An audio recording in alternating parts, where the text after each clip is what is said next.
안녕하십니까. 광주 전남권 KBS 9시 뉴스입니다. 이재명 대표에 대한 위증교사 혐의 선고를 앞두고 더불어민주당 안팎의 긴장감이 높아지고 있습니다. 선거법 위반 유죄 판결에도 당내의 결속은 흔들리지 않는 분위기인데 두 번째 판결 이후에 호남 지역 민심의 방향이 어떻게 흐를지 관심입니다. 박지성 기자의 보도입니다.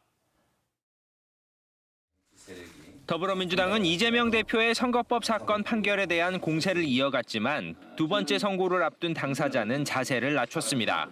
이 대표는 확대 간부 회의에서 사법부 전체를 비판하는 것은 바람직하지 않다며 법원을 겨냥한 강경한 목소리에 제동을 걸었습니다. 한때 잘못 가더라도 반드시 제 길을 찾아왔고 이런 사법부의 독립성과 양심 또 정의에 대한 추구가 이 나라의 민주주의를 지금까지 이끌어왔다라고 확신합니다.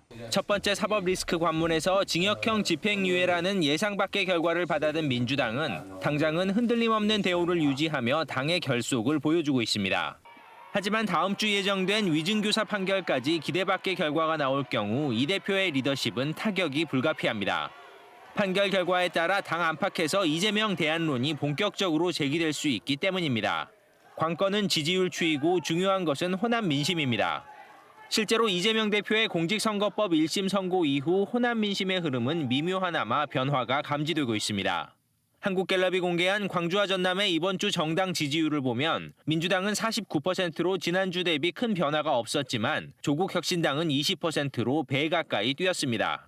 중도와 무당층 3지대의 유권자들이 민주당이 아닌 조국혁신당으로 눈을 돌리고 있는 셈입니다. 사법 불신도 큰 만큼 국민 여론이 이재명 대표 체제에 큰 영향을 미칠 것입니다. 특히 선거 이후 민주당의 핵심 기반인 호남의 지지율 추이가 향후 민주당 리더십 향배의 분기점이 될 것입니다.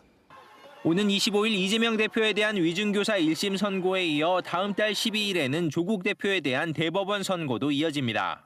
사법부의 판단을 받아든 호남 민심의 반응에 따라 야권의 정치 지형도 요동칠 것으로 보입니다. KBS 뉴스 박지성입니다.